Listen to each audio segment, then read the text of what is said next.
नमस्कार, श्रीतुक न्यूज देख रहे हैं आप। मैं आपके साथ प्रिया। तिरहुत स्नातक सीट पर विधान परिषद के चुनाव के लिए अब राजनीति काफी तेज हो चुकी है। एनडीए की तरफ से अपने उम्मीदवार का ऐलान कर दिया गया है। ऐसे में अब एनडीए के घटक दल यानी कि लोजपा रामविलास की तरफ से प्रेस कॉन्फ्रेंस करके और ये कहा गया है कि लोजपा रामविलास पूरी तरीके से एनडीए के उम्मीदवार को सपोर्ट करती है। इसको लेकर के चिराग पासवान ने खुद प्रेस कॉन्फ्रेंस किया और चिराग पासवान ने कहा है कि एलजेपी की एक कार्यकर्ता जो है वो अभिषेक झा को सपोर्ट करेगा। अभिषेक झा एनडीए की तरफ से उम्मीदवार बने और इसमें लोक जनशक्ति पार्टी की तरफ से उनको पूरी तरीके से समर्थन दिया है।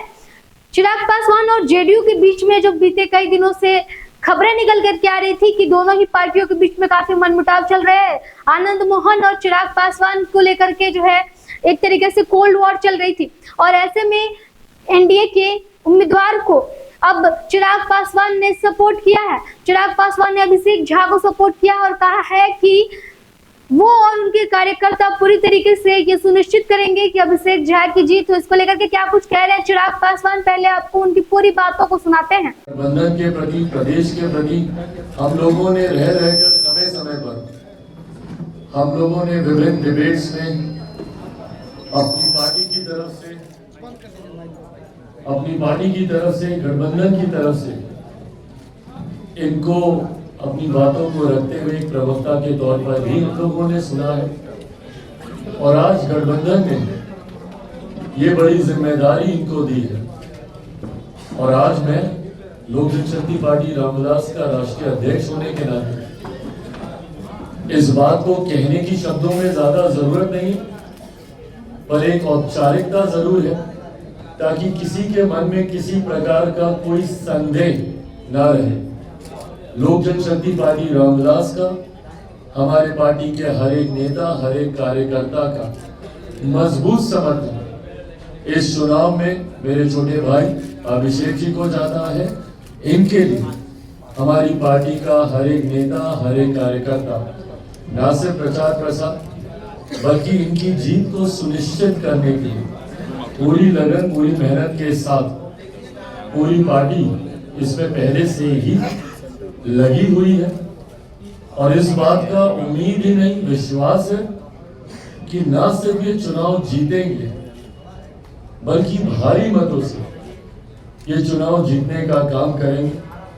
जिस तरीके से आज की तारीख में एनडीए गठबंधन के प्रति जनता का विश्वास बढ़ा है, बड़े बड़े दावे, बड़े बड़ी बातें अलग अलग समय पर विपक्ष के दलों के द्वारा किए जाते रहे।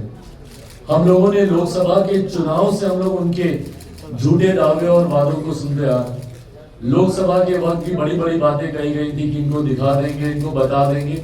क्या हो गया?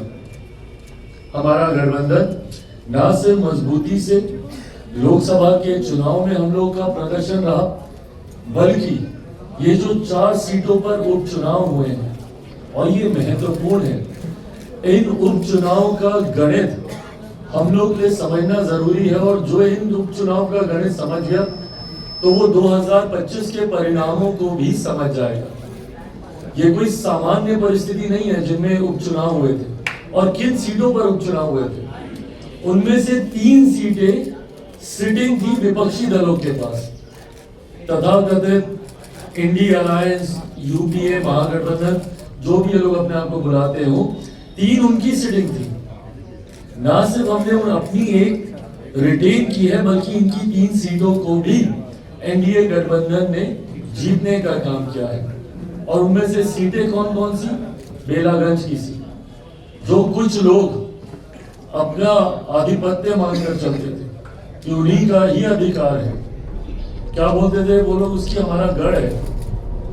उनका गढ़ को एनडीए ने हासिल करने का काम किया, जहां लगभग 3-3.5 दशक से वो लोग इस सीट को नहीं, कोई दूसरा नहीं निकाल पाया था, उन्हीं के पास ये सीट रही थी। ऐसी सीटों को, तरारी वाली सीट, जिस तरीके से विशाल ने उस सीट को जीता, मनोरमा जी ने बेलागंज को जीता, ये चारों सीटें दर्शाती है। इमामगंज को भी लेकर दुनिया भर का प्रचार प्रसार, फलाना ढिमकाना सब बोला गया, गठबंधन पे सवाल उठाए गए, तमाम बातें बोली गई। हासिल क्या हुआ?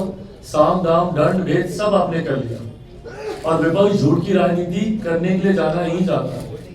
लोकसभा में भी लोगों को डराकर ये मत हासिल करने का काम करते रहे, अभी भी सिर्फ झूठ बोलकर, यहाँ नहीं गए तो इसलिए नहीं गए, वहां नहीं गए तो इसलिए नहीं गए।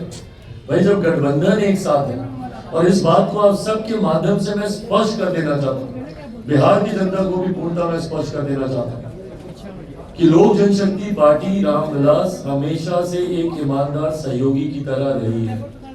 जिस गठबंधन का हम लोग हिस्सा रहे हैं, मेरे नेता, मेरे पिता आदरणीय रामविलास पासवान जी से पार्टी के हर एक नेता कार्यकर्ता ने ये सीखा है कि हमारी पार्टी ने हमेशा एक सीमेंटिंग फोर्स का काम किया है। गठबंधन को कैसे और मजबूत किया जा सके, इस दिशा में हम लोगों ने हमेशा कार्य किया। वाद विवाद में उलझे बिना किस तरीके से गठबंधन को अपने दल का हम लाभ पहुंचा सके, इस दिशा में हम लोगों ने काम किया। तो अगर कभी भी किसी भी चुनाव में कोई भी इस तरीके का भ्रम फैलाता है, बिना किसी भ्रम में उलझे हुए, बिना किसी की बातों में आए, मैं अपने तमाम समर्थकों से, अपने एनडीए गठबंधन के तमाम समर्थक जनता बिहारियों से यह आग्रह करूंगा कि बिना इनकी बातों में उलझे हुए, और जो कि बिहार की जनता अब नहीं उलझती है, परिणाम लोकसभा के चुनाव ही थे, उस वक्त भी आरक्षण संविधान को लेकर क्या क्या झूठ इन लोगों ने नहीं बोला। क्या हुआ? जीता कौन? एनडीए गठबंधन। क्या क्या बातें ये लोग कर रहे थे कि चारों की चारों सीट एक तरफा रहेगा, एक सीट ये लोग नहीं जीत पाए, और तो और 3 तो आपकी अपनी थी, कम से कम उसको तो आपको बचा लेते, वो तक ये लोग नहीं कर पाए। तो दर्शाता है कि बिहार की जनता, और बिहार की जनता ने ओवरऑल देश की जनता ने अब पुनः ये मन बना लिया है। कुछ राज्य जरूर थे लोकसभा के चुनाव के वक्त जो इनके झूठे नैरेटिव में आए, उन राज्यों में भी आज की तारीख में प्रदर्शन देखिए हम लोग। महाराष्ट्र उसका इतना खूबसूरत उदाहरण, किस तरीके से प्रधानमंत्री नरेंद्र मोदी जी के साथ महाराष्ट्र, हरियाणा, ये वो राज्य हैं जहां पर विपरीत परिस्थितियों में हमारे गठबंधन भारतीय जनता पार्टी ने बेहतरीन प्रदर्शन किया। तो ऐसे में देश की जनता, और खास तौर पर आज जब हम लोग बिहार में इस चुनाव का हम लोग जिक्र कर रहे हैं, बिहार की जनता ने पूरी तरीके से मन बना लिया है। ये जनता से जुड़ा हुआ विधान परिषद का जो चुनाव है, इसमें जितने भी वोटर्स हैं, मैं उन सब से अपनी तरफ से, अपनी पार्टी की तरफ से, और अपने गठबंधन के हर एक घटक दल की तरफ से ये विनम्र आग्रह करूंगा कि हमारे भाई अभिषेक झा जी को आने वाले दिनों में भारी मतों से विजयी बनाकर बिहार की विधान परिषद में भेजने का काम करें। उम्मीद ही नहीं, विश्वास दिलाता हूं, क्योंकि इनको मैं व्यक्तिगत तौर पर भी अच्छे से जानता हूं कि आने वाले दिनों में ये विधान परिषद सदस्य बनकर आपसे जुड़े हुए मुद्दों को, आपसे जुड़े हुए विषयों को मजबूती से उठाकर आपकी हर संभव मदद करने का ये काम करेंगे। ये विश्वास मेरा इन पर है, और यही विश्वास मैं आप सबको भी दिलाना चाहता हूँ। अब इसके अलावा आपके कोई और सवाल? सर, ये मोहब्बत इजहार क्यों करना पड़ रहा है चिराग जी को भी? कल प्रचार का अंतिम दिन है, कोई मोहब्बत इजहार क्यों करना पड़ रहा है? भाई मेरा एक सहयोगी दल होने के नाते, क्योंकि इसमें प्रचार का और कोई तरीका नहीं है, इसमें तरीका यही है कि आप सबके माध्यम से इस बात को, क्योंकि कई बार कई लोग भ्रम भी फैलाते हैं, तो ऐसी स्थिति नहीं हो कहीं पर किसी के भ्रम में कोई ना फंसे, इसीलिए और ये समर्थन है इनके प्रति, गठबंधन का समर्थन, पार्टी का समर्थन। आपके फोटो और बैनर का सहयोगी रहे हैं, वो कंफ्यूजन क्रिएट कर रहे हैं। एक आपके पहले पार्टी में गए हैं, वो कंफ्यूजन क्रिएट कर रहे हैं कि आपका प्रेम उनके साथ। भाई मैंने इस बात को स्पष्ट कर दिया है, आज मेरे साथ जो बैठे हैं अभिषेक, इसलिए मैंने कहा कि कोई अगर भ्रम फैलाने का प्रयास कर रहे हैं, तो इस बात को सुनिश्चित कर लिया जाए कि लोक जनशक्ति पार्टी रामविलास का पूरा समर्थन, मेरा पूरा समर्थन इनके साथ है, और ये चुनाव जीत रहे हैं, इसमें कहीं कोई संदेह। आपके तस्वीर और आपके बैनर का इस्तेमाल आपके निर्दलीय जो वहाँ उम्मीदवार खड़े हैं, यानी आपकी पार्टी में जो थे, वो अभी कर रहे हैं इस्तेमाल, और कह रहे हैं कि हमको पूरा आशीर्वाद। नहीं, तो अगर वो इस्तेमाल कर रहे हैं और ये जानकारी अगर अधिकृत तौर पर हमारे पास आती है, तो जरूर उस पर एक्शन लिया जाएगा। ये गलत है, बिना किसी की जानकारी के, बिना किसी की सहमति के इस तरीके से तस्वीरों का, बैनर का, पार्टी के नाम का, पार्टी की सोच का इस्तेमाल करना कतई उचित नहीं है। जो ये कर रहा वो गलत कर रहा है। करें आशीर्वाद प्राप्त है चिराग पासवान जी। मेरा आशीर्वाद इनके साथ है। और भैया अभी तो मतलब क्या आशीर्वाद क्या होता है भाई, अभी उस उम्र में नहीं पहुंचे। पूरा समर्थन इनके साथ है। छोटे भाई हैं, बड़ा भाई होने के नाते तो आशीर्वाद देख सकते हो, तो पूरा इनके साथ है। मोहन भागवत ने कल एक बयान दिया, you must have got that, जिसमें उन्होंने कहा कि जनसंख्या नियंत्रण चिंता का विषय है। एक व्यक्ति को 3 बच्चे कम से कम करने चाहिए। बीजेपी कह रही है कि वो सामाजिक संतुलन की बात कर रही है मोहन भागवत, और इस पर आप कितनी सहमति रखते हो क्या? So we need to understand the technicality behind it. Mohan Bhagwat जी ने जिस विषय का जिक्र करते हुए अपनी चिंता जताई, वो फर्टिलिटी रेट का वो जिक्र कर रहे हैं, जो किसी भी प्रजाति को बनाए रखने के लिए, उसके अस्तित्व को जिंदा रखने के लिए जरूरी होता है। वो फर्टिलिटी रेट 2.1 अगर मेरी जानकारी सही है तो ये होना चाहिए, पर आज की तारीख में वो 2.1 से गिरकर 1.91 के आसपास वो आया है। इस बात को लेकर उन्होंने अपनी चिंता जाहिर की है। जब ये फर्टिलिटी रेट इससे कहीं ज्यादा था तब भी ये चिंता देश ने जाहिर की थी, और उस वक्त जनसंख्या नियंत्रण किस तरीके से किया जाए इसको लेकर भी चर्चा हुई। हम दो, हमारे दो, ये तमाम बातों को लेकर उस वक्त भी चर्चा हुई। मैं मानता हूं कि ये विषय उन्होंने उठाया है, इस पर एक चर्चा होनी चाहिए।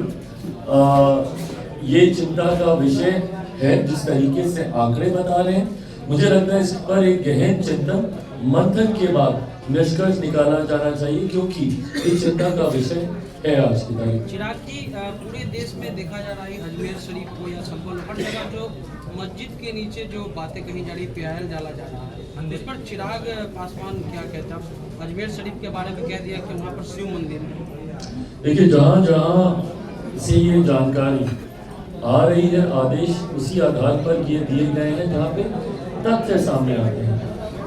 मैं इस बात को मानता हूँ कि अगर कोई झूठा भ्रम फैला रहा होगा इसको लेकर, जहाँ पर ऐसी हकीकत नहीं है, उसके बावजूद भी उसमें किसी को घबराने की जरूरत नहीं। जांच के आदेश बिना तथ्यों के कभी कोई भी न्यायालय के द्वारा नहीं दिए जाएंगे। इसको जरूर एक धर्म से जुड़ा हुआ विषय बनाने का प्रयास किया जा रहा है, पर मैं मानता हूँ कि अगर किसी विषय में सच्चाई नहीं है तो उनको घबराने की जरूरत नहीं है, पर अगर सच्चाई है तो वो जरूर सामने भी आनी चाहिए। उत्तर प्रदेश में भाजपा नेता ताजमहल में भी शिव मंदिर का दावा किए, भाजपा नेता क्या ताजमहल में शिव मंदिर का दावा किया? भाई, जैसा मैंने कहा कि मैं ऑथराइज नहीं हूँ, मैं जांच एजेंसी नहीं हूँ। जो इन बातों को कह रहा है वो तथ्यों को सामने रखेगा, उसके आधार पर जो फैसले लिए जाते हैं उसी से ही चीजें आगे तो हो रही हैं। किसी एक व्यक्ति के कहने से नहीं होता है। जो एक व्यक्ति कह रहा है उसकी क्या सोच है, क्या मंशा, मैं उससे सहमत हूँ। चिराग पासवान ने कहा है कि अभिषेक झा को हमारे पार्टी के कार्यकर्ता ये सुनिश्चित करेंगे कि भारी मतों से विजयी बनाए। इसके अलावा उन्होंने कहा कि एनडीए के प्रति जनता का विश्वास बढ़ रहा है। बड़े बड़े दावे और बड़े बड़े वादे अलग अलग समय पर विपक्ष की तरफ से किए जाते हैं। लोकसभा के वक्त भी बड़ी बड़ी बातें की गई थी विपक्ष के द्वारा, लेकिन क्या हो गया? हमारे गठबंधन का न सिर्फ लोकसभा के चुनाव में बेहतर प्रदर्शन रहा, बल्कि 4 सीटों पर उपचुनाव में भी विजय हासिल हुई है। इस गणित को समझना होगा कि विपक्ष के पास इनमें से 3 सीटें थी। हमारे पार्टी के हर एक नेता, हर कार्यकर्ता मजबूती से मेरे छोटे भाई अभिषेक झा को समर्थन देंगे। इस बात का उम्मीद नहीं और विश्वास है कि यह चुनाव जीतने का काम करेंगे। चिराग पासवान ने कहा है। आपकी क्या प्रतिक्रिया आप कमेंट बॉक्स में लिख के बताइएगा। देख रहे थे सत्ययुग न्यूज। धन्यवाद।